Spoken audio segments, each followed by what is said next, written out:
Employment opportunities in Hindi language, a door open for all. Hello everyone, I'm your host Dalvinder Kaur from Lovely Professional University.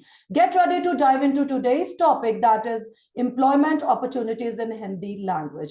Before we proceed further, allow me to introduce the experts of the day. Dr. Kirandeep Singh, Head Punjabi Department, Additional HOD for Political Science and Hindi, School of Humanities, LPU. With 25 years in education, his 13 years tenure at LPU is characterized by impactful contributions. His achievements include 5 monographs, over 100 articles, and more. So now, I would like to introduce Dr. Anil Kumar Pandey, Assistant Professor, Hindi Department, School of Humanities, LPU. He is a renowned professor in Hindi with his expansive knowledge and passion for the language. He wrote 10 books so far, presentation of research papers in more than 100 national and international seminars. So I would like to introduce the admission nominee also in this webinar, Mr. Pankaj Vij, Head Department of TIEPS, Division of Admission, LPU. He is having 18 years of experience in multiple domains, including teaching, training, and operations. He is taking up the eligibility, scholarship, fee structure, and infrastructure part of the university.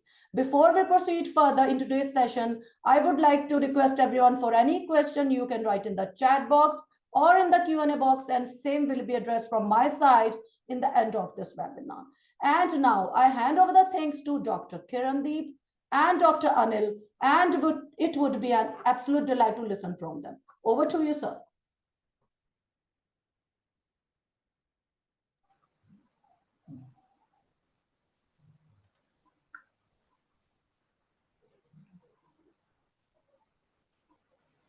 Hindi भाषा वर्तमान समय में बाजार की मांग और समाज के आधार स्तंभ के रूप में कार्य कर रही है। वर्तमान समय में ऐसा कोई क्षेत्र नहीं है जहां इस भाषा की आवश्यकता ना हो। विचार व्यवहार से लेकर संस्कार रोजगार तक के क्षेत्र में तमाम संभावनाएं को संजोए हुए है ये भाषा। इस भाषा में एक नहीं हजारों संभावनाएं हैं रोजगार की, जिसके संदर्भ में आज हम आपके सामने इस विषय के विशेषज्ञ के रूप में डॉक्टर अनिल कुमार पांडे को आमंत्रित करते हैं, जो हिंदी भाषा और साहित्य में निरंतर सक्रिय है। कई पुस्तकों का लेखन तो कर ही चुके हैं, अध्ययन अध्यापन में भी गहरे में जुड़ाव है इनका। अनिल जी नमस्कार, क्या हाल चाल है आपके? एकदम बढ़िया। अनिल जी, सबसे पहला प्रश्न ये है कि कोई आज के इस समय में एमए हिंदी में क्यों करे? इसके पास और भी बहुत सारे विकल्प मौजूद हैं, वह उसे क्यों ना लेकर आगे बढ़े? देखिए, इसमें कोई दो राय नहीं है कि हिंदी भाषा वर्तमान समय में एक जरूरत है, साहित्य की एक जरूरत है। विश्व की तमाम शक्तियां भारत को उभरते हुए देश के रूप में देख रहे हैं। यह आप भी जानते हैं, हम भी, और पूरा संसार जिन संभावनाओं के तहत भारत को देख रहा है, यह किसी से छुपा नहीं है। हिंदी एक नेशनल लैंग्वेज की तरह कार्य कर रही है। ऐसे में भाषाई एक्सपर्ट की जरूरत बहुराष्ट्रीय कंपनियों से लेकर के अकादमिक क्षेत्र पर गहरे से पड़ रही है। हिंदी एक ऐसी भाषा के रूप में कार्य कर रही है जिसके अंतर्गत वे तमाम माध्यम, चाहे आप मीडिया को ले लीजिए, चाहे आप इंडस्ट्री को ले लीजिए, चाहे आप अकादमिक जगत में ले लीजिए, तो इन सब में अगर आप ठीक ठीक पोजीशन तलाश कर रहे हैं, एक अच्छे पद की तलाश कर रहे हैं, तो हिंदी एक सहायक के रूप में कार्य कर सकती है।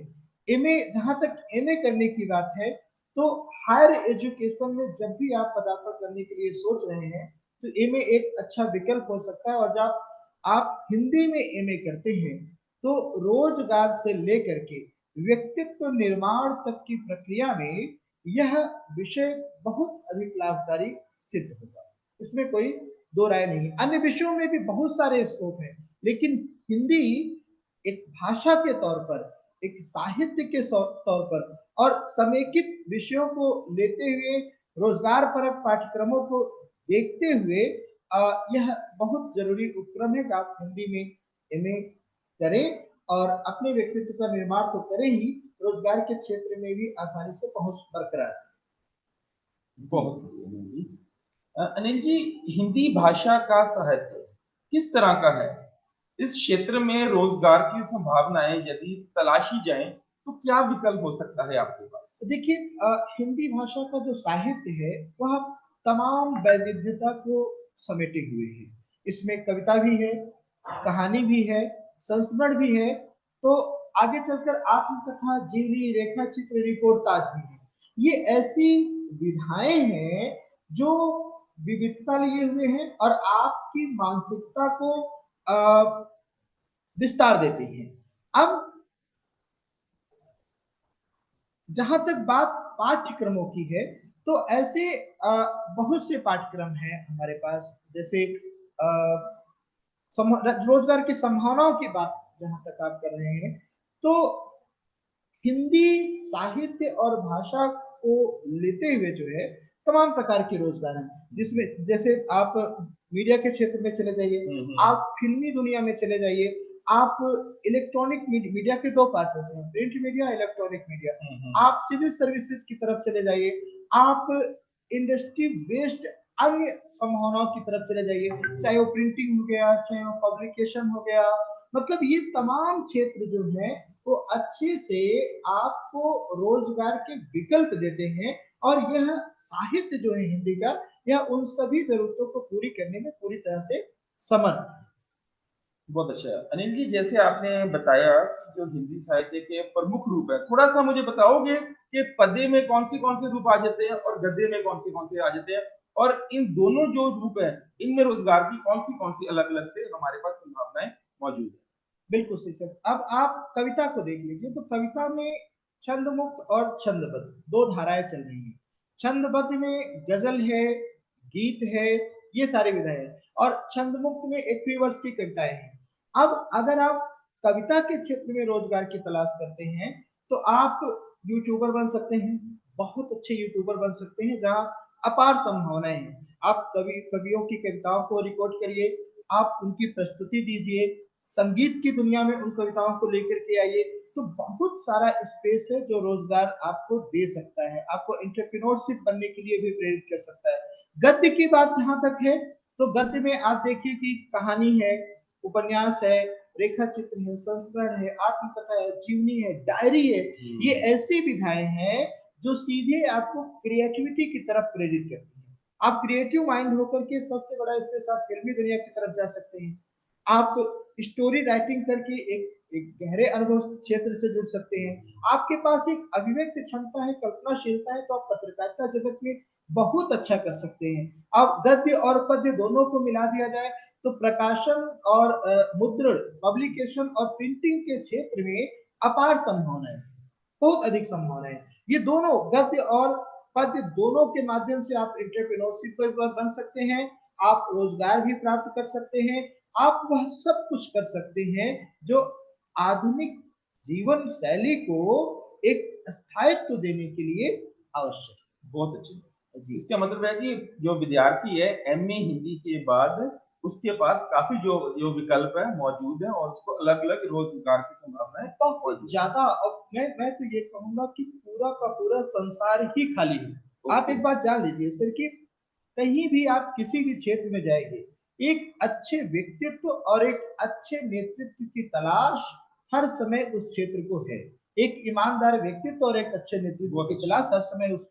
और हिंदी भाषा की बात जहां तक है, तो चाहे इसका साहित्य गद्य में हो या पद्य में हो, व्यक्तित्व और नेतृत्व दोनों का सृजनात्मक परिपक्वता जो प्रदान करने की जो स्थिति है, वह हिंदी भाषा और साहित्य में बहुत बेहतरीन तरीके से है। बहुत अच्छा। अनिल जी, भाषा में रोजगार परक पाठ्यक्रम की क्या स्थिति है? क्या आपके पास कोई ऐसा पाठ्यक्रम है जिसके माध्यम से वो रोजगार के क्षेत्र में अपनी सहभागिता प्राप्त कर सके? ये बहुत जरूरी प्रश्न है सर कि जैसे जैसे ट्रेंड चेंज हो रहा है, एक समय था कि पारंपरिक शिक्षण पद्धति होती थी, जिसमें व्यक्तित्व निर्माण ही विशेष मायने रखता था, तो उसमें सप्रसंग व्याख्याएं, आलोचनात्मक व्याख्याएं, इस तरीके के प्रश्न पूछे जाते थे। इन दिनों ऐसा नहीं है। इन दिनों जिस तरीके के पाठ्यक्रम की जरूरत है वह ये कि सबसे पहले अभिभावक क्या चाहता है कि उसका बच्चा अगर एमए करे तो वो रोजगार क्या पाएगा। पहला प्रश्न यही होता है, क्योंकि हम एडमिशन के लिए भी लोगों के पास जाते हैं, बच्चे मिलते हैं, बच्चों की भी यही ख्वाहिश होती है कि हम हिंदी में एमए करके आखिर पाएंगे क्या। तो जब इस प्रश्न से आप देखेंगे, इस प्रश्न पर जब आप विचार करेंगे, तो पाठ्यक्रम के रूप में आप देखिए हमारे पास एक प्रयोजन मूलक हिंदी है। प्रयोजन मूलक हिंदी में आप जान लीजिए कि हम अनुवाद पर ज्यादा फोकस करते हैं।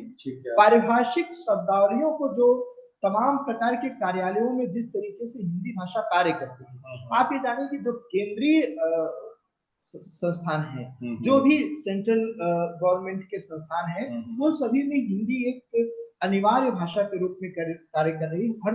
हर सेंट्रल कार्य केंद्र में, हर केंद्रीय व्यवस्था में एक विभाग भाषा का बना हुआ है, वह भी इसी प्रयोजन मूलक हिंदी के दायरे में आती है। अनुवाद का क्षेत्र इसी दायरे में आता है। नव संचार माध्यम, इसमें सोशल मीडिया से लेकर के इलेक्ट्रॉनिक, प्रिंट, इन सभी माध्यमों को लेकर के भी हमारे पास एक अच्छा पाठ्यक्रम है, जिसके दायरे में हम उनको न सिर्फ सैद्धांतिक रूप से बल्कि व्यवहारिक रूप से भी जोड़ते हैं और उस पर कार्य करवाते हैं। इसके अतिरिक्त अभी हमारे विश्वविद्यालय से एक बहुत अच्छा पाठ्यक्रम निर्मित किया जा रहा है, वो बहुत अच्छा करने की कोशिश की जा रही है कि पब्लिकेशन और प्रिंटिंग के क्षेत्र को भी इस दायरे में ला करके उस पर कार्य किया जाए। तो ये सारे पाठ्यक्रम है जिसको देखने के बाद, जिसको पढ़ने के बाद, और हमारे विद्यार्थी कर भी रहे हैं, बहुत सारे विद्यार्थी प्लेस्ड भी हुए हैं, पब्लिकेशन के क्षेत्र में प्लेस्ड हुए हैं और अकादमिक जगत में प्लेस्ड हुए हैं। तो रोजगार के पाठ्यक्रमों को पर हमने काफी काम किया है। यह विश्वविद्यालय, हमारा विश्वविद्यालय तो रोजगार परक शिक्षा के लिए जाना ही जाता है। बिल्कुल बिल्कुल, ये तो आपने बिल्कुल सही बोला कि जो आप एलपीयू की बात करते हैं, एलपीयू में तो चीज ही ये फेमस है कि जो बच्चा इधर आ जाए तो हम उसको प्लेस करवाते ही कराते हैं। बिल्कुल, तो भाषा के पाठ्यक्रमों का निर्माण, साहित्य के पाठ्यक्रमों का निर्माण, हम जो कुछ भी किए हैं, जो कुछ भी किया जा रहा है, वह सभी इस जरूरत को विशेष ध्यान में रख करके किया जा रहा है, और हमारे विद्यार्थी उसका अच्छा फायदा भी उठा रहे हैं, इसमें कोई दो राय नहीं। बहुत अच्छा। अनिल जी, एक चीज मुझे बताओ, जैसे हर एक लैंग्वेज में कोई ना कोई रोल मॉडल्स होते हैं हमारे, कुछ अच्छे साहित्यकार होते हैं जिसको देख के हमें एक प्रेरणा स्रोत मिलता है। जैसे कोई अच्छे कहानीकार होंगे, अच्छे कवि होंगे, अच्छे गद्यकार होंगे, तो उनके बारे में थोड़ा सा बताइए कि वो क्या कर रहे हैं और उनसे प्रेरणा लेकर जो हमारा विद्यार्थी है वो कैसा कैसा जो रोजगार वो प्राप्त कर सकता है। हर एक क्षेत्र में बताइए, कविता के क्षेत्र में बताइए और गद्य के क्षेत्र में। बहुत सही प्रश्न है सर आपका। कविता के क्षेत्र में आप देखिए कि बहुत फेमस हस्तियां हमारे हिंदी में रही हैं, जैसे जयशंकर प्रसाद हो गए, कबीर, सूर, तुलसी, इन सब के बारे में तो दुनिया जानती है, विश्व इनकी प्रतिभाओं का लोहा मानती है। जयशंकर प्रसाद जी हो गए, सूर्यकांत त्रिपाठी निराला जी हो गए, रामधारी सिंह दिनकर जी हो गए, मैथिली शरण गुप्त, महादेवी वर्मा, ये सब एक स्तंभ रहे हैं हिंदी साहित्य के, आधुनिक हिंदी साहित्य के। वर्तमान समय में हम देखें तो बहुत से ऐसे साहित्यकार हैं, जैसे प्रोफेसर श्री प्रकाश शुक्ला जी हैं, आप मदन कश्यप जी को देख सकते हैं, राजेश जोशी, अरुण कमल, ये सब साहित्यकार के अवार्डी हैं जो अपने अपने क्षेत्र में, कविता और गद्य के क्षेत्र में, आलोचना के क्षेत्र में एक प्रतिमान बनाया है। और इसके अतिरिक्त आप फिल्मी दुनिया में देखिए तो मुंशी प्रेमचंद के साहित्य पर फिल्में बन चुकी हैं, भीष्म साहिनी के साहित्य पर फिल्में बन चुकी हैं, साहिर लुधियानवी आदि को जानने की, मतलब बताने की कोई जरूरत ही नहीं है, सभी जान रहे हैं। और प्रकाशन के क्षेत्र में जो लोग हिंदी की दुनिया से आकर के बड़ा काम किए हैं, आप अभी देखिए सेतु प्रकाशन से लेकर राजकमल प्रकाशन से लेकर वाणी प्रकाशन से लेकर ये सभी प्रकाशन संस्थान प्रिंटिंग प्रेस की दुनिया में भी हिंदी के बहुमुखी प्रतिभाएं कार्य कर रहे हैं। पत्रकारिता जगत में हिंदी की ऐसी प्रतिभाएं कार्य कर रही हैं जो रोल मॉडल हो सकते हैं। अब रवीश कुमार जैसे जो हिंदी चैनल से लगातार जुड़े रहे हैं, उन्हें प्रसून वाजपेयी से लेकर के ये तमाम हस्तियां, माखनलाल चतुर्वेदी एक समय में, महावीर प्रसाद द्विवेदी, ये सब एक संपादक बनकर रोल मॉडल प्रस्तुत किए, जिसके जरिए हिंदी का पत्रकारिता क्षेत्र आज भी उनका रेडी है। तो ये ऐसे व्यक्तित्व हैं जिनको आप रोल मॉडल के रूप में देख सकते हैं, जिनको आप प्रेरणा के रूप में देख सकते हैं। इन मतलब अभावों की दुनिया होते हुए भी इन्होंने व्यवहार और सिद्धांतों की ऐसी संकल्पना तैयार की, हम इनसे लाभ ले सकते हैं और आगे बढ़ रहे हैं। बहुत अच्छी। अच्छा अनिल जी, मीडिया को आप अपना अधिकार क्षेत्र क्यों मानते हैं, जबकि मीडिया का एक स्वतंत्र विभाग भी बना दिया गया है अध्ययन के क्षेत्र में? बिल्कुल सही कह रहे हैं सर कि मीडिया को हमें अपना अधिकार क्षेत्र नहीं मानना चाहिए, क्योंकि अब वह एक अलग विभाग के रूप में कार्य कर रहा है। हाँ जी। लेकिन जब आप थोड़ी-सी गहराई में जाएँगे, तो आप ये देखेंगे कि मीडिया कार्य किसके माध्यम से कर रहा है। ठीक है। मीडिया के जितने भी कार्य हो रहे हैं, जब उसको आप गंभीरता से देखेंगे, तो वह भाषा के माध्यम से संचालित हो रहा है। अच्छा। मीडिया का पूरा कार्य व्यापार ही भाषा पर टिका हुआ है।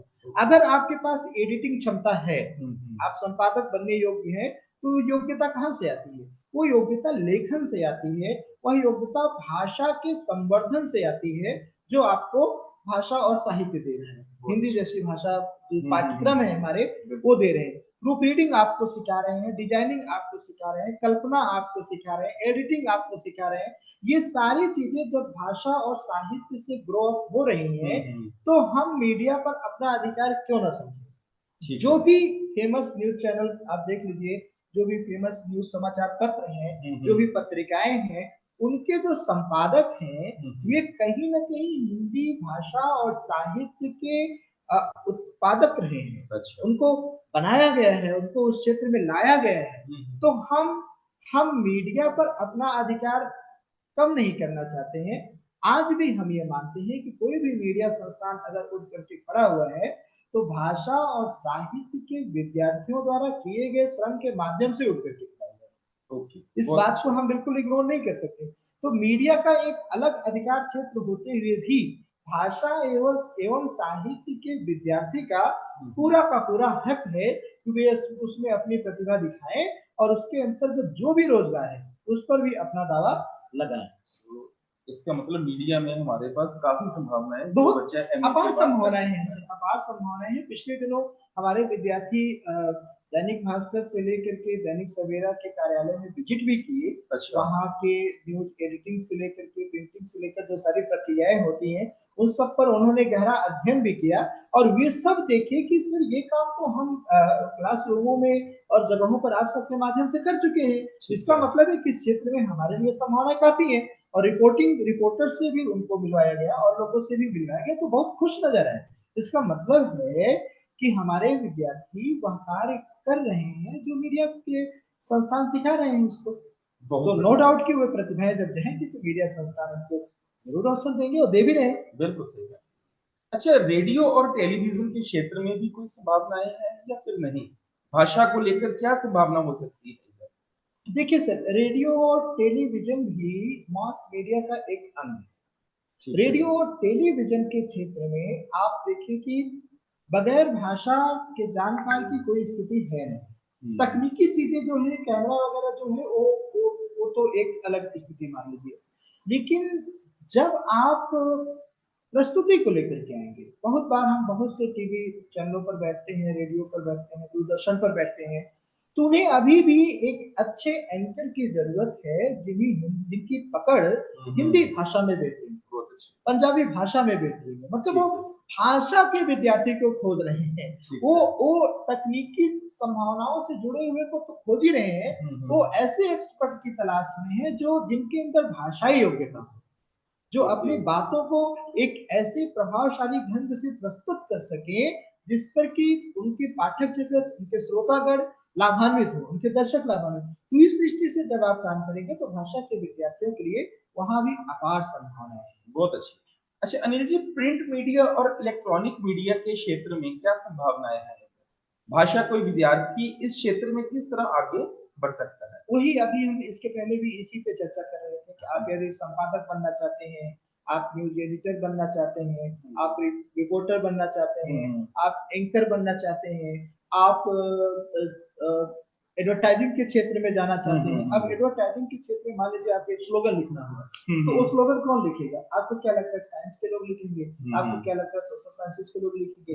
हालांकि उधर योग्यताओं की कमी नहीं है, लेकिन जिस गहराई के साथ, जितनी गहराई के साथ भाषा का विद्यार्थी स्लोगन लिख लेगा, आपके विज्ञापन को दिखा लेगा, आप उसमें उसमें उसमें वर्ड्स की फीलिंग कर लेगा, उसमें इमेजिनरी वर्ड्स की फीलिंग कर लेगा, वैसा अन्य क्षेत्र में बहुत कम नजर आता है। तो प्रिंट मीडिया और इलेक्ट्रॉनिक मीडिया के क्षेत्र में जो भी पद हैं उन सभी को प्राप्त करने के लिए हमारे पास पाठ्यक्रम भी होते हैं और हमारे पास विधिवत व्यवहारिक समझ और कार्य क्षमता भी होती है, जिसको आप प्राप्त करके वो उस क्षेत्र में बस वही चीज है कि हमारे पास एक वो होनी चाहिए, डिटर्मिनेशन और कमिटमेंट होनी चाहिए। हाँ, तो वो बच्चा हर क्षेत्र में जा सकता है। बिल्कुल सर। मीडिया का कोई भी क्षेत्र हो, रेडियो हो, टेलीविजन हो, न्यूज चैनल्स हो, समाचार पत्र हो, पत्रिकाएं हो, ये सारी की सारी दुनिया में भाषा और साहित्य के लोगों के लिए पर्याप्त संभावनाएं हैं। दुर्भाग्य ये देखिए कि हम जिन चीजों को हमें प्राप्त करना चाहिए उन चीजों को इंजीनियरिंग के छात्र, इंजीनियरिंग की प्रतिभाएं लेके जा रहे हैं, सिविल इंजीनियरिंग, मैकेनिकल इंजीनियरिंग वाले आकर के भाषा और साहित्य में हस्तक्षेप कर रहे हैं। हमारे आपके पास इतना बड़ा भंडार होते हुए भी हम आप चश्मा लेकर रोजगार के क्षेत्र कर रहे हैं, रोजगार की खोज कर रहे हैं। तो ये हमारी असफलता है, भाषा और साहित्य वालों की असफलता है कि वे अपने अधिकार क्षेत्र को दूसरों को सौंप करके खुद बेकारी में जी रहे हैं। हमें हमारे अंदर थोड़ी सी अगर समझ हो तो आप देखिए कि प्रकाशन, प्रिंटिंग, मीडिया, ये तमाम क्षेत्र हमारे हैं, उसमें हम बेहतर कर सकते हैं। बिल्कुल सही। शौक़े दीदार है तो नजर पैदा कर। अच्छा, क्या फिल्मी दुनिया में कोई संभावना है भाषा में? हिंदी सिनेमा में तो मुझे बड़ी संभावनाएं नजर आती हैं, आपको क्या लगता है? ये बहुत मौजूद किस्म का सवाल है। आप कभी फिल्मों को देखिए ध्यान से, 3 घंटे की, 2.5 घंटे की फिल्म होती है, उसके अंतर्गत जो डायलॉग्स होते हैं, जो पूरी की पूरी जो पटकथा लिखी जाती है, जिसको आप इंग्लिश में स्क्रिप्ट राइटिंग कहते हैं, आप देखिए जो गीत लिखे जा रहे हैं, जो संगीत लिखे जा रहे हैं, और ये सब कहाँ से आ रहे हैं? ये सब बगैर भाषा की समझ के, बगैर संवेदनाओं के की प्रगाढ़ता के, क्या हम कोई स्क्रिप्ट लिख सकते हैं? क्या हम कोई स्टोरी बना सकते हैं? क्या हम कोई डायलॉग लिख सकते हैं जो दूसरे को इम्प्रेस करे? नहीं कर सकते, क्योंकि साहित्य जब आप गहराई में पढ़ेंगे तो आपके आस परिवेश में जो योग्यताएं हैं, जो घटनाएं हैं, उनका अध्ययन करेंगे। जब आप इन चीजों का अध्ययन कर रहे होते हैं तो कहीं ना कहीं एक स्क्रिप्ट तैयार हो रही होती है। जब आप उस स्क्रिप्ट की प्रमुख घटनाओं से जुड़ेंगे तो आप एक गीत तैयार कर रहे होते हैं, एक संगीत तैयार कर रहे होते हैं। ये सब ऐसे क्षेत्र हैं जो आपको गहरे में प्रभावित करते हैं। और आप देखिए कि गीतकार हैं, संगीतकार हैं, जो भी हैं, स्क्रिप्ट राइटर हैं, उन सभी का जुड़ाव भाषा और साहित्य से रहा है। बिल्कुल सही। तो अपार संभावना, मैं कह रहा हूँ, एक स्क्रिप्ट राइटिंग अगर आपकी सफल हो गई तो करोड़ों रुपए पर आप हायर किए जा रहे हैं। बिल्कुल, टेंशन ही नहीं है, कोई कुछ काम करने की जरूरत नहीं है। आप सिर्फ कल्पना करिए, लिखिए और एक मार्केट में पहुंचा दीजिए, दुनिया आपको खोजेगी। आप में प्रतिभा होनी चाहिए, आप में प्रतिभा होनी चाहिए, तो क्षेत्र तो अपने आप खुल जाते हैं अगर आप में प्रतिभा हो। एक शायर ने बहुत गजब का कहा है कि औकात आदमी की यदि दौलत से बड़ी होगी, महल तनकर खड़े होंगे, झुकी हर झोपड़ी होगी। क्या बात है पहुंची न अभी तक तुम्हारे मुंह में रोटियां, तो समझो इन्हीं कलाइयों में कहीं कोई गड़बड़ी। तो हमें इन कलाइयों की गड़बड़ी को सुधारने की जरूरत है, और वो भाषा और साहित्य परफेक्ट है उसको सुधारने की। तो फिल्मी दुनिया तो है ही भाषा और साहित्य वालों की। उसमें उसमें उसमें पदार्थ युक्त पाठ्यक्रमों की कोई जरूरत ही नहीं है, कल्पना जगत की पूरी जरूरत है। कितनी अच्छी कल्पना करके आप कितना अच्छा सीन क्रिएट कर सकते हैं। अब ये साहित्य से अच्छा कौन सिखा सकता है? मुझे नहीं लगता कि कोई दूसरे विषय सिखा सकता। सही बात है जी, आप तो खुद बहुत माहिर हैं कविता के क्षेत्र में। आप खुद भी कविताएं लिखती हैं? हाँ, लिखते हैं। किस ज्यादा विषय पर लिखते हो कविताएं आप? देखिए, कविताओं का संबंध तो बेसिकली इमोशनल से है। ठीक है। इमोशनल में भी आजकल के जो ट्रेंड है वह आम जनजीवन को ध्यान में रख करके है कि कहीं कोई दुखी तो नहीं है। कविता का संबंध ठीक ठीक करके दुख और अभाव से है। बिल्कुल सही। संसार में कोई भी प्राणी, कोई भी जीव, कोई भी जीवन अभाव में है, दुख में है, तो कविता के विषय है। सही बात। कोई भी प्रताड़ित हो रहे हैं, किसी के ऊपर अत्याचार हो रहा है, तो कविता के विषय है। और इन चीजों को जब हम कविता में लेकर आते हैं तो आप देखिए कि बहुत दुनिया उस चीज का इंतजार कर रही है। हर कोई उसमें अपना चेहरा देखने के लिए विवश से देख रही है। और यही सब चीजें हैं जो फिल्मों में भी लाई जाती हैं, यही सब चीजें हैं जो कहानियों में भी लाई जाती है। आप देखिए कि बहुत सारे ऐसे उदाहरण हैं जिन्होंने कोई काम किया ही नहीं, सिर्फ कविता लिखी, लोगों को सुनाई और एक रोजगार पे हम भी कहीं जब बुलाए जाते हैं तो अच्छा खासा पेमेंट दे करके बुलाए जाते हैं। हाँ। हमें हमें हमें पारिश्रमिक तो नहीं, मानदेय दिया जाता है। बिल्कुल। कहीं 20,000, कहीं 25,000, कभी तो 5-5 लाख रुपए में भी हायर किए जाते हैं। हाँ, बिल्कुल।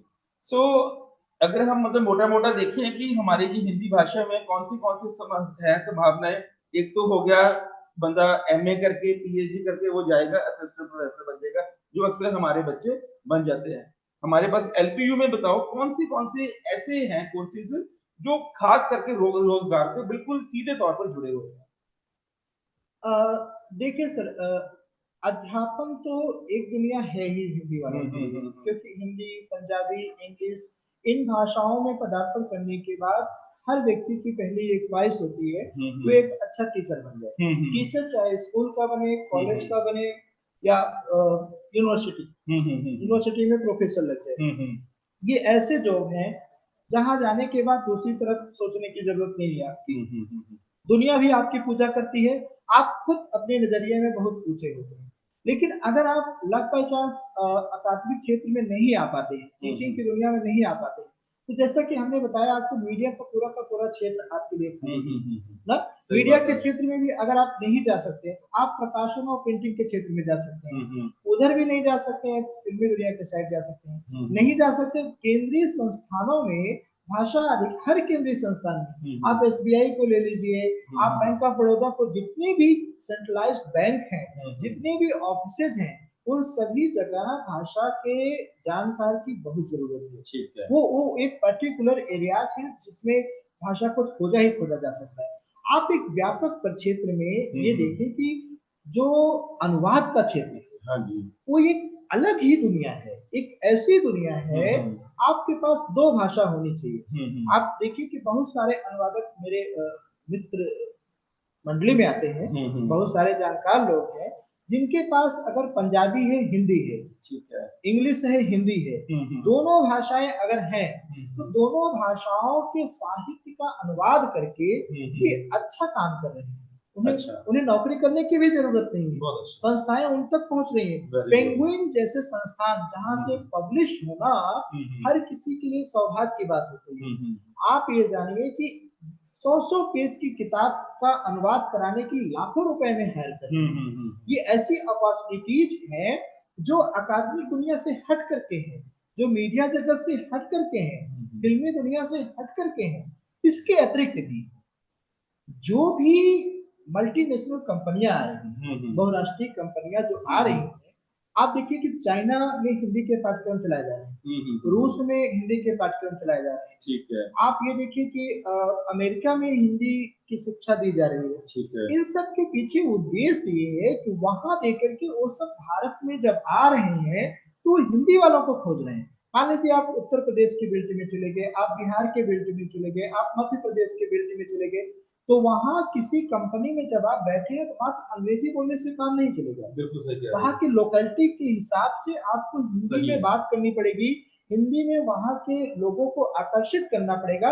और इन सब के लिए बड़े स्तर पे लोग हायर किए जा रहे हैं। ठीक है। और अब तो सोशल मीडिया को देखिए, सोशल मीडिया में जो भी चीजें आप देखिए, हिंदी के लिए तो अपार संभावना है। ये ऐसे क्षेत्र है जहाँ की मतलब भाषा और साहित्य में जॉब और अवसर के लिए अगर कोई भटक रहा है तो मुझे लगता है कोई इस दुनिया में जी नहीं। ठीक है, बहुत अच्छे। अच्छा अनिल जी, अगर हम अपने एलपीयू की बात करें, एलपीयू में हमारे पास हिंदी को लेके कौन से कोर्सेज में, मतलब बीए में क्या है, एमए में क्या है और पीएचडी में क्या है, और क्या हमारे बच्चे इसमें प्लेस हुए हैं, इसके बारे में थोड़ा बताइए। देखिए, बीए में जहाँ तक बात है तो मीडिया से लेकर के पारंपरिक पाठ्यक्रम तक हमारे यहाँ शामिल है। यानी यूजीसी के निर्देशों के अनुसार जो कुछ है वो सब हमारे यहाँ शामिल है। इसके अतिरिक्त इंडस्ट्री विजिट जो हमारे द्वारा कराई जा रही है वो एक गंभीर माध्यम है कि हम इंडस्ट्री में सीधे ले जाकर के बच्चों को बता रहे, यहाँ हम सिखा रहे हैं कि न्यूज एक्टिंग की कैसे जाएगी, और इंडस्ट्री में ले जाकर के उनको हम शो कर रहे हैं कि बेटा इस तरीके से हम काम करते हैं। एमए में जहां तक बात है, अच्छा बीए में परिभाषिक शब्दावली से लेकर ट्रांसलेशन से लेकर के ये सारी चीजों के पाठ्यक्रम हमारे यहाँ है जो बहुत कुशलता पूर्वक संचालित हो रहे हैं। जहां तक बात एमए में है तो एमए में हम थोड़ा सा और आगे आए, जिसमें नव संचार माध्यम, पारंपरिक संचार माध्यम से लेकर नव संचार माध्यम, विज्ञापन जगत तक के जो विज्ञापन के जो प्रकार होते हैं, विज्ञापन के जो कार्य होते हैं, उन सभी पर कार्य किया जा रहा है। स्क्रिप्ट राइटिंग, क्रिएटिव राइटिंग पर हमारे यहाँ पाठ्यक्रम है, जो बहुत कम जगह देखने को मिलते हैं। क्रिएटिव राइटिंग पर तो बहुत कम जगह देखते हैं। ये बहुत अच्छी बात है, क्योंकि यही जो इनोवेटिव कोर्स है, मुझे लगता है कि जो बाकी यूनिवर्सिटीज में नहीं है, बट हमारे एलपीयू में है, जो सीधा रोजगार बिल्कुल रेडियो और टेलीविजन को क्षेत्र, रेडियो और टेलीविजन के क्षेत्र को आधार बना करके हमने पाठ्यक्रम बनाए हैं, वे भी यहाँ से संचालित हो रहे हैं। तो ये सब ऐसे माध्यम हैं जो बेहतर कार्य कर रहे हैं। और हिंदी भाषा अब प्लेस होने की जहाँ तक बात आता है, तो हमारे विद्यार्थी अकादमिक जगत में भी प्लेस्ड हुए हैं, हमारे विद्यार्थी प्रकाशन जगत में भी प्लेस्ड हुए हैं, और हमारे विद्यार्थी एक दो विद्यार्थी ऐसे हैं जो कि न्यूज जो समाचार पत्र हैं वहां भी ट्रेनिंग ले रहे हैं। वो गंभीर स्तर पे कार्य कर रहे हैं। उनको ये सुविधाएं, ये प्लेस करवाया गया है, दिखाया गया है, और कोई भी कंपनी जब हमारे यहाँ आती है तो वे हमारे विद्यार्थी से मिल करके और उन पर चर्चा करके काफी खुशी महसूस करते हैं। बहुत अच्छी। और इस पर हम लोगों को भी लगता है कि हाँ, हम कुछ अलग हटकर और बेहतरीन देने की प्रक्रिया। तो इसका मतलब है कि जो अपनी प्लेसमेंट है हिंदी विभाग की, वो 100% है। जितने बच्चे आए हैं वो सारे अपने प्लेस करवा दिए। बिल्कुल सर, ये तो आपसे अच्छा कौन जान सकता है। आपकी प्रेरणा और आपके निर्देशन में हम सब पीपी सर हैं, उनके निर्देशन में हम सब कार्य करते किए ही है। हमारा तो मोटो ये है कि जो विद्यार्थी आए वो कम से कम यहाँ से जाने के बाद फ्री ना बैठे। ये बहुत बड़ी बात है कि जब बच्चा एडमिशन लेके आता है तो हमारा मेन जो धर्म होता है कि उसके घर में वो जो रोजगार है वो कुछ ज्यादा है। तो ये बड़ी अच्छी बात है कि हमारे सारे के सारे बच्चे 100% हमारी प्लेसमेंट हिंदी में मौजूद है। बिल्कुल, क्योंकि विद्यार्थी कई बार होता है कि डिफरेंट बैकग्राउंड से विद्यार्थी आते हैं, तो हमारी ये सोच होती है कि हम उनको एक बड़ लेवल की फैसिलिटी देते हुए एक बेहतरीन किस्म की तैयारी के साथ प्रस्तुत करें। और लोग देख रहे हैं, बहुत अच्छे लोग हमारे कार्य को, हमारी व्यवस्थाओं को देख रहे हैं। और हिंदी भाषा या हिंदी साहित्य को प्रमोट करने के लिए और आप क्या-क्या कदम उठा रहे हो? मतलब कौन सी पर्सनैलिटीज को आप अपने डिपार्टमेंट में बुला चुके हो? देखिए, अभी तक तो आपको पता है कि हमारे विभाग में निरंतर सेमिनार भी करवाए जा रहे हैं, इंटरनेशनल सेमिनार भी करवाए जा रहे हैं। इसके अतिरिक्त जो गेस्ट लेक्चर हैं वो भी करवाए जा रहे हैं, वर्कशॉप करवाए जा रहे हैं। जो भी दिवस आ रहे हैं, जन्म दिवस भी हमने मनाए हैं। हाँ, हिंदी दिवस हमने मनाया था, बड़े स्तर पर, बहुत अच्छे लेवल पर हमने मनाया। इसमें जितेंद्र श्रीवास्तव से लेकर के मदन कश्यप से लेकर ये सभी आ चुके हैं। हाँ, सिंपोजियम भी हम करवाए हैं। हम यहाँ एक इवेंट ही लिटरेचर को केंद्र में रखकर करवाते हैं, जिसको हम पैनोरमा कहते हैं। हाँ, पैनोरमा वो बहुत आम है, भाषा मेगा इसमें हिंदी, पंजाबी, इंग्लिश तीनों भाषाएं अपने तरीके से कार्य करती हैं। आप ये देखिए कि के कृष्ण कुमार रत्तू से लेकर के मतलब दूरदर्शन, टेलीविजन, रेडियो, इन सभी क्षेत्र से, अकादमिक जगत से, इन सभी क्षेत्र के जो प्रोमिनेंट लोग हैं उनको बुला करके हम यहाँ प्रस्तुति दिलवा रहे हैं। उनको बुला करके बच्चों को प्रमोट करवा रहे हैं, उनको बौद्धिक बना रहे हैं, उनको जगा रहे हैं। आज हमारे बच्चे जागे हुए हैं, बावजूद इसके हम उनको सिखा रहे हैं। बहुत अच्छी बात है। और इसके अतिरिक्त एजुकेशनल विजिट भी हमारे यहाँ होती है। हमारे यहाँ अगर नई किताब कोई आई है, हमें अगर अच्छी लग रही है, तो हम विद्यार्थियों को देते हैं और कहते हैं कि इस पर हम सेमिनार करेंगे। तो हम, हमारी टीम मतलब हिंदी विभाग और वे बच्चे मिल करके उस किताब पर चर्चा करते हैं। बिल्कुल। हम बुक फेयर जहाँ भी हुए, पंजाबी यूनिवर्सिटी पटियाला हुए, आप देखिए कि जलंधर में बुक फेयर हुए, अमृतसर हुए, वर्ल्ड बुक फेयर में भी हमारे विद्यार्थी गए। ये सभी जाते हैं, घूमते हैं, टहलते हैं, अपना एक्सपीरियंस बताते हैं, और सभी किसी न किसी रूप में क्रिएटिव राइटिंग भी लेकर के हमें दिखाते हैं। अच्छा, बहुत अच्छा है। तो मुझे जो सबसे खुशी ये है कि जो हमारी प्लेसमेंट्स है ना वो 100% है। हमारे पास जितने बच्चे हैं, और बड़ी खुशी की बात है, ये सारे के सारे जो बच्चे हैं वो प्लेस्ड हैं।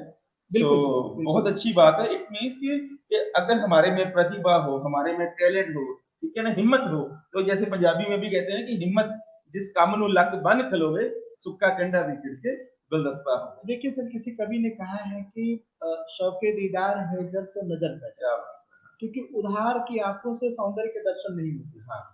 हमारी यूनिवर्सिटी का प्रांगण कितना अच्छा है ये देखने की चीज है। लोग बताएंगे तो उतना विश्वास नहीं होगा। उसी तरीके से रोजगार और तमाम चीजें हमारा विभाग ये देखने की चीज है।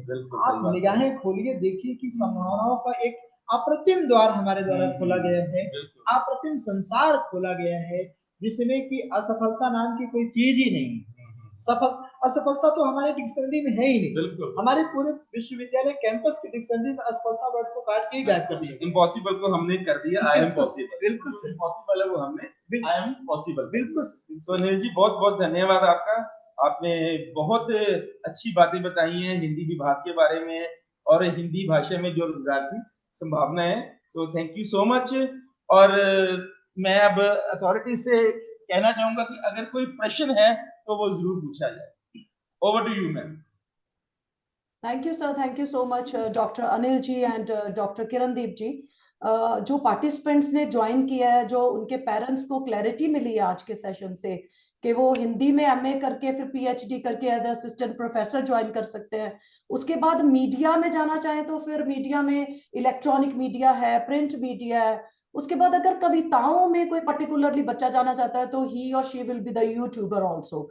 तो काफी क्लैरिटी मिली आज के सेशन में कि पेरेंट्स को भी, पार्टिसिपेंट्स को भी के, और सिविल सर्विसेज का भी आपने क्लियर किया, बड़ा अच्छा लगा ये सुन के। पार्टिसिपेंट्स को काफी क्लैरिटी मिली कि वो ये एमए करके हिंदी में आगे कितनी लाइंस ओपन हो रही हैं, कितने स्ट्रीम्स ओपन हो रहे हैं कि वो सिविल सर्विसेज में भी जा सकते हैं। Thank you so much sir, काफी क्लैरिटी दी पेरेंट्स को, पार्टिसिपेंट्स को आज के सेशन में। और अब मैं डॉक्टर मिस्टर पंकज विज को इनवाइट करना चाहती हूँ, स्क्रीन पे आए और आगे टेक केयर करें। Over to you sir. Right, thank you very much.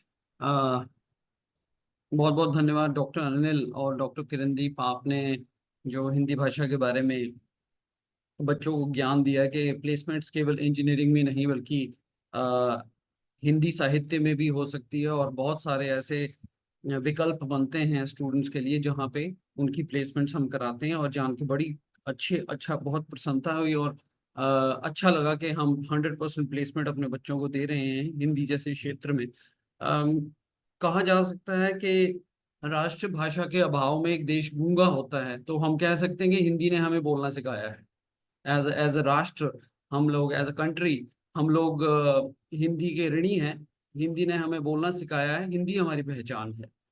तो इसी विषय को थोड़ा आगे ले जाते हुए, जो बच्चा हमारे पास पढ़ने आएगा या जो बच्चा हमारे पास एडमिशन लेता है या प्रवेश पाता है, वो यूनिवर्सिटी में आके किस प्रकार की सुविधाएं उसे उपलब्ध करवाई जाती हैं, क्या क्या चीजें वो एक्सपेक्ट कर सकता है जब वो यूनिवर्सिटी में आए, तो इस विषय में मैं थोड़ी सी जानकारी देना चाहूंगा स्टूडेंट्स को। और इसके लिए मुझे अपनी स्क्रीन शेयर करनी होगी। Just give me a moment.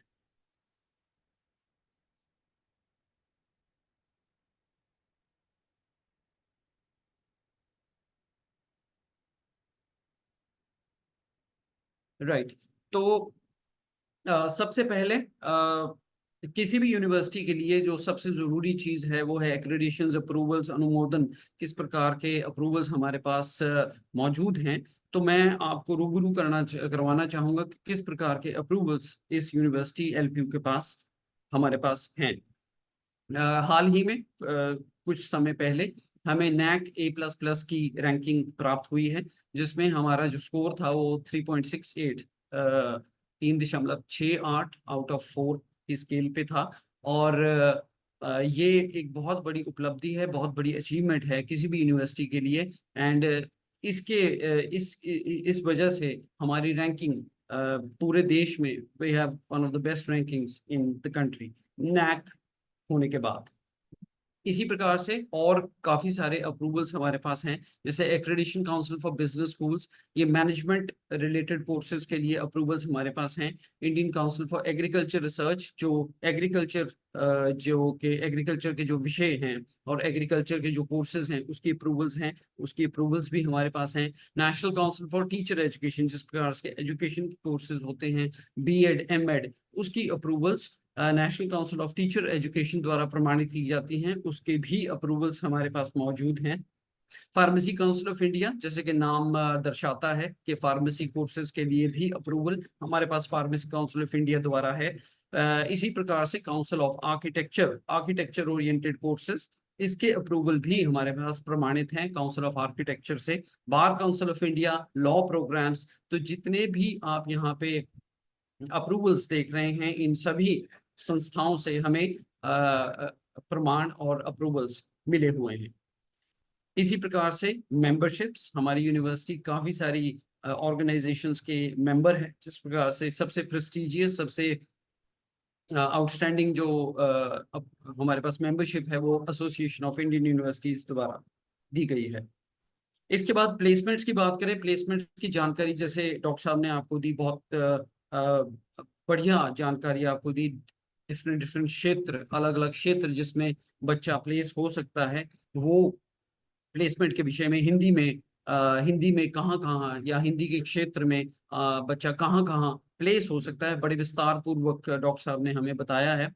और इसी चीज को आगे ले जाते हुए मैं कुछ आपको यहाँ पे फोटोज या पिक्चर्स दिखाना चाहता हूँ या कुछ डेटा दिखाना चाहता हूँ जहाँ पे हमारे बच्चे प्लेस हुए हैं। ये इंजीनियरिंग ओरिएंटेड प्लेसमेंट्स है। इसी प्रकार से और साहित्य के क्षेत्र में भी जैसे डॉक्टर साहब ने बताया, हमारी यहाँ पे प्लेसमेंट बहुत अच्छी है। हमारा बेसिकली यही कोशिश रहती है कि जो बच्चा हमारे पास आए उसे हम प्लेसमेंट दिलवाने की पूरी पूरी कोशिश करते हैं, और प्लेसमेंट बच्चों की होती भी है। इसी प्रकार से अगर कोई बच्चा हमारे पास पढ़ने आता है तो एक्स्ट्रा करिकुलर एक्टिविटीज बहुत इंटेग्रल पार्ट, बहुत जरूरी पार्ट है, विभिन्न अंग है एजुकेशन का। और क्वाइट रिसेंटली, अभी हाल ही में जो खेलो इंडिया गेम्स कंप्लीट हुई हैं, खेलो इंडिया गेम्स में हमारी पोजीशन द्वितीय, सेकंड रही है all over India. Plus sportsman like Neeraj Chopra, Bajrang Punia, ये हमारे स्पोर्ट्स पर्सन रह चुके हैं, हमारे स्टूडेंट्स हैं, और इन्होंने यूनिवर्सिटी का नाम रोशन किया है, देश का नाम रोशन किया है। तो दीज आर आर एल्यूमिनाइज। तो इस प्रकार की करिकुलर एक्टिविटीज हम बच्चों को प्रदान करने में विश्वास रखते हैं।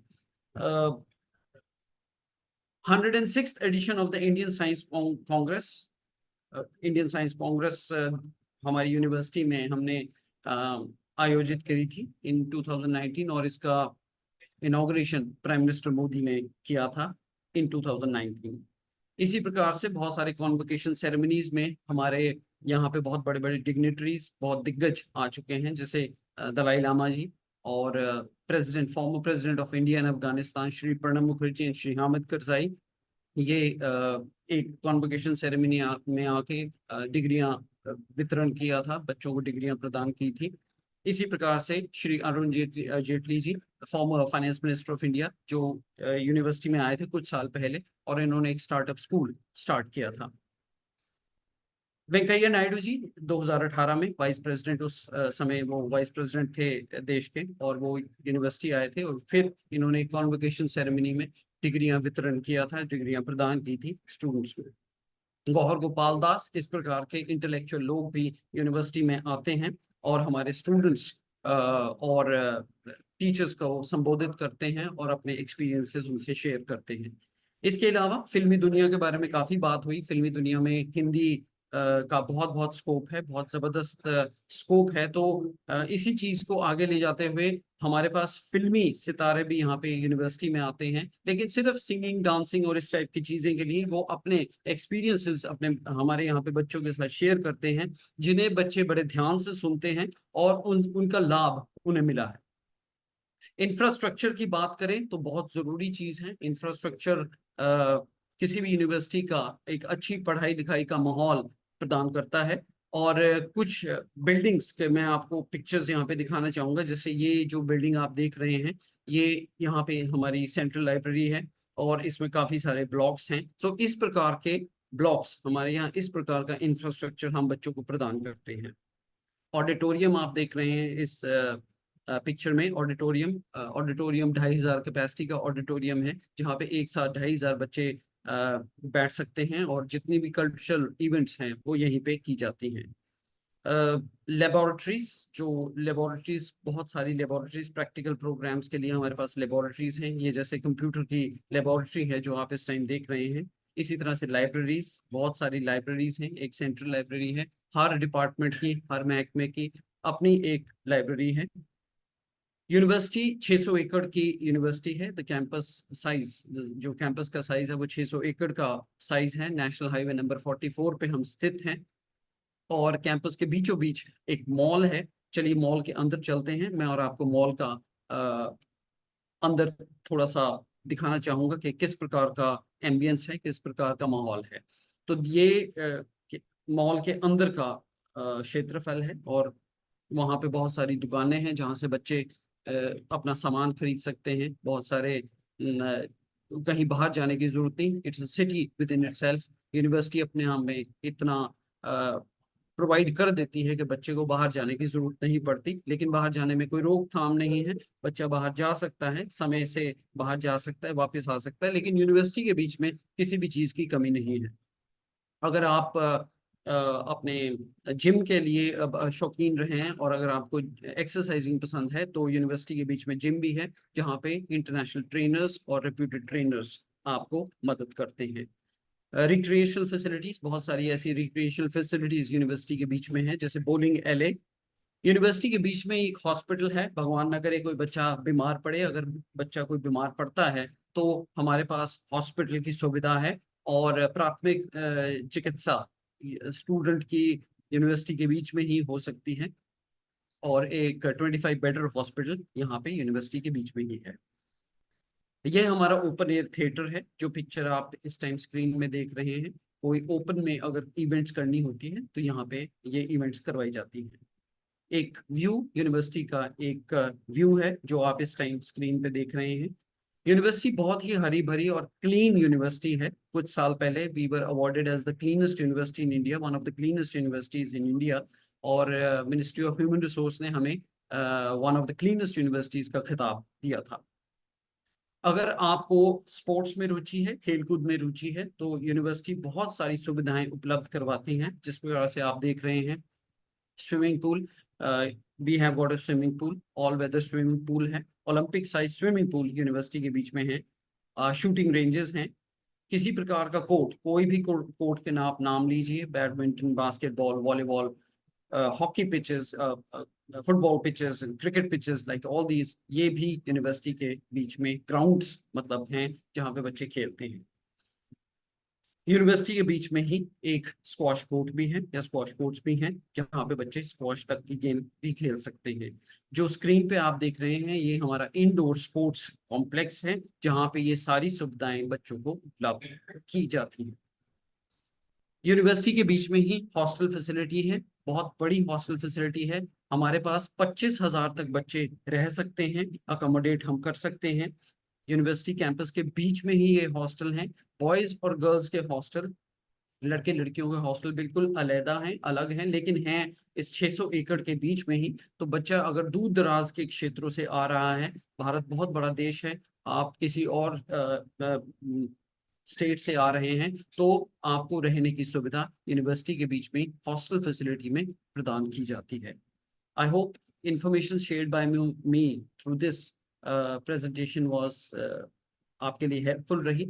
अगर आप यूनिवर्सिटी की कोर्सेज के विषय में जानना चाहते हैं और उनकी एलिजिबिलिटी वगैरह जानना चाहते हैं, तो मैं आपको थोड़ा सा वेबसाइट पे ले जा सकता हूं, और वेबसाइट पे मैं आपको ये एलिजिबिलिटी वगैरह दिखा सकता हूं। Just give me a moment.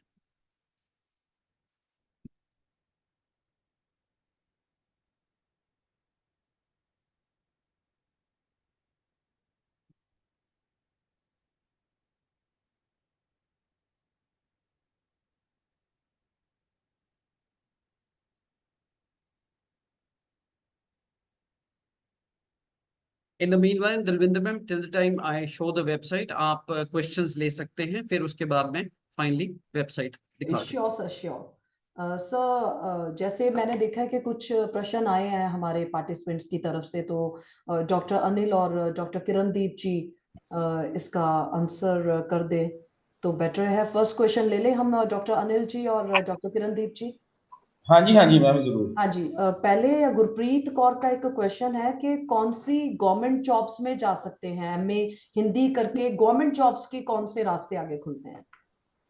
देखिए, गवर्नमेंट जॉब की जहाँ तक बात है तो उस दौरान भी हमने बताया था कि जितने भी केंद्रीय ऑफिसेज हैं, सेंट्रल ऑफिस जो सेंट्रल गवर्नमेंट के जो भी ऑफिसेज हैं, वहाँ भाषा अधिकारी के रूप में एक पद हर समय आरक्षित होता है।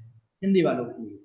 हिंदी के प्रचार प्रसार और बढ़ावा देने के लिए हर केंद्रीय संस्थानों में एक पद आरक्षित होता है जो मिलना ही मिलना हिंदी वालों को।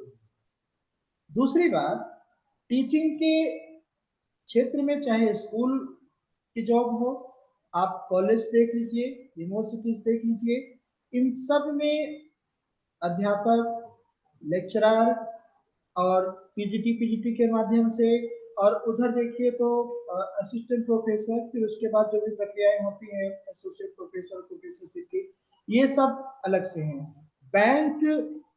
बैंक में जब आप हिंदी भाषा पढ़ते हैं तो अदर बैंक की जो भी जॉब्स होती हैं वो भी, चाहे प्राइवेट जॉब हो चाहे बात सरकारी की है, तो जितने भी बैंक हैं उसमें बैंक पीओ से लेकर मैनेजर तक की क्षमता को प्राप्त करने के लिए आपको भाषा से होकर के गुजरना ही पड़ता है। इसके अतिरिक्त सिविल सर्विसेज में जो भी है, आईएएस है, पीसीएस है, इन सब में ऐच्छिक भाषा के रूप में, इलेक्टिव हिंदी के रूप में, आप भाषा के रूप में आप जैसे अंग्रेजी रखते हैं, जैसे पंजाबी रखते हैं, वैसे हिंदी भी रखते हैं। और इस बार जब रिजल्ट आप उठा करके देखेंगे आईएएस एग्जाम की, और जैसे बेसिकली मैं आईएएस की बात करूं, बाकी पीसीएस तो हर प्रदेशों के अलग अलग होते हैं, तो वहां भी भाषा के लिए बहुत गजब की दुनिया है। आईएएस के एग्जाम जब आप एक बार नजर उठा करके देखेंगे तो हिंदी साहित्य से आने वाले अधिकांश छात्रों का चयन एक सफल आईएएस अधिकारी के रूप में हुआ है, इसमें कोई दो राय नहीं है। और जो भी सरकारी मीडिया संस्थान है, सरकारी न्यूज चैनल्स हैं, उन सभी में भाषा पढ़ करके जाने वाले विद्यार्थी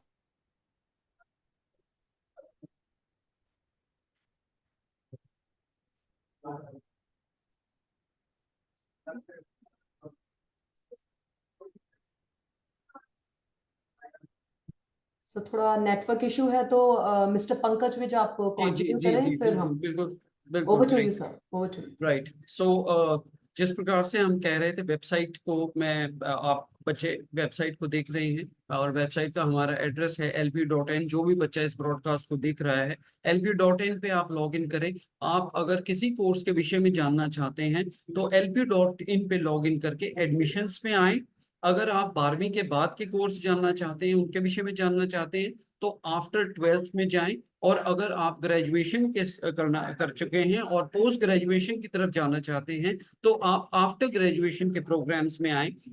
और अगर आप डॉक्टरेट प्रोग्राम्स में इंटरेस्टेड हैं, जैसे पीएचडी हिंदी भी हम प्रदान करते हैं, पीएचडी हिंदी हम कोर्स चला रहे हैं, तो पीएचडी हिंदी के विषय में आप आफ्टर पोस्ट ग्रेजुएशन में आए, और आफ्टर पोस्ट ग्रेजुएशन में आप जानकारी प्राप्त कर सकते हैं। जैसे मैं एमए हिंदी के बारे में बात करूं, तो एमए हिंदी के विषय में अगर मेरे को जानकारी प्राप्त करनी है तो आफ्टर ग्रेजुएशन में आके रेगुलर प्रोग्राम्स में जाऊं, और इसमें जाने के बाद आप अगले पेज पे जाएंगे, जहां पे जितने भी प्रकार के कोर्सेज एलपीयू में प्रदान किए जा रहे हैं उसकी एक सूची आ जाएगी, जिसमें से आप इंडियन लैंग्वेजेस सिलेक्ट करेंगे।